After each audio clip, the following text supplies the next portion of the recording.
श्रोतेहो नमस्कार.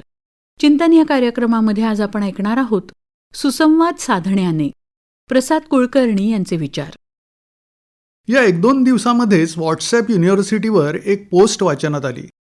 नेमकेपणाने टिप्पणी करणाऱ्या पोस्ट इथे अभावानेच आढळतात म्हणा. तर पोस्ट होती, नाती सांभाळणं आजकाल थोडं कठीण होऊन बसलंय, कारण संवाद फक्त मेसेजवर आणि वाद मात्र फोनवर.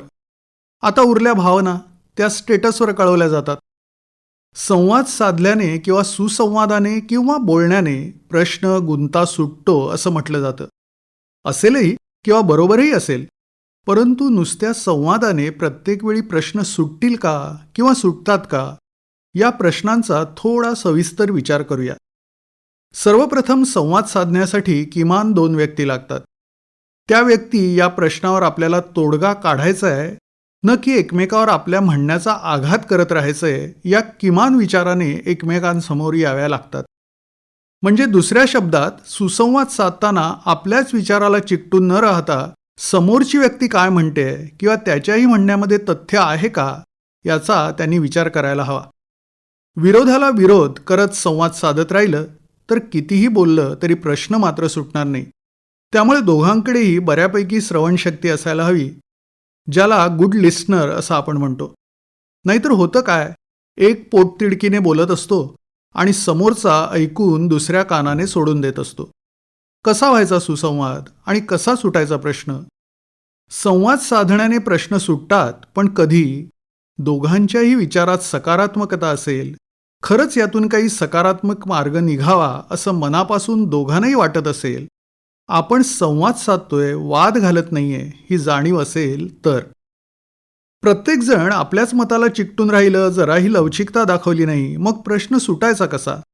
आणि सगळ्यात महत्त्वाचं म्हणजे विश्वास. हा सुसंवाद एकमेकावर विश्वास ठेवत व्हायला हवा. या पायाभूत गोष्टीचाच अभाव असेल तर त्या संवादाला काहीच अर्थ उरणार नाही. आपल्या आजूबाजूला नात्यामध्ये अशा काही व्यक्ती असतात, त्या बोलू लागल्या की खूप छान प्रसन्न वाटतं. त्यांच्याशी संवाद साधत राहावं असं वाटतं.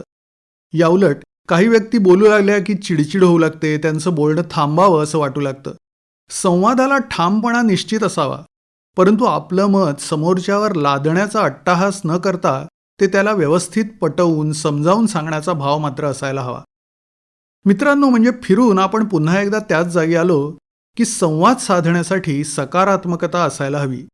त्याचबरोबर दोघांची वैचारिक सांस्कृतिक पातळीही किमान जुळणारी असायला हवी.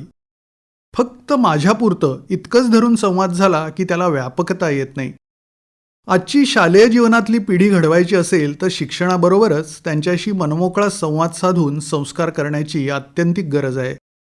आजची पिढी प्रचंड हुशार आहे, त्यांची आकलन शक्ती प्रचंड आहे.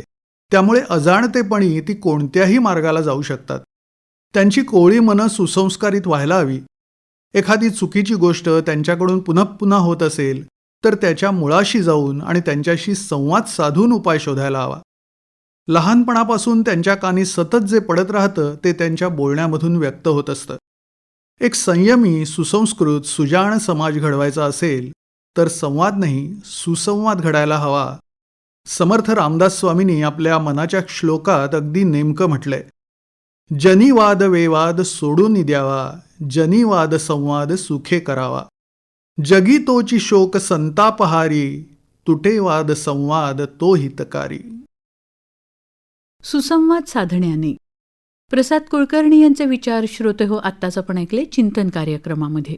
या कार्यक्रमाला निर्मिती सहाय्य केलं होतं पूर्वा राणे यांनी आणि सादरकर्त्या होत्या ज्योत्स्ना केतकर. आणि याचबरोबर आजचा कार्यक्रम संपला. पुन्हा भेटूया उद्याच्या भागात. नमस्कार.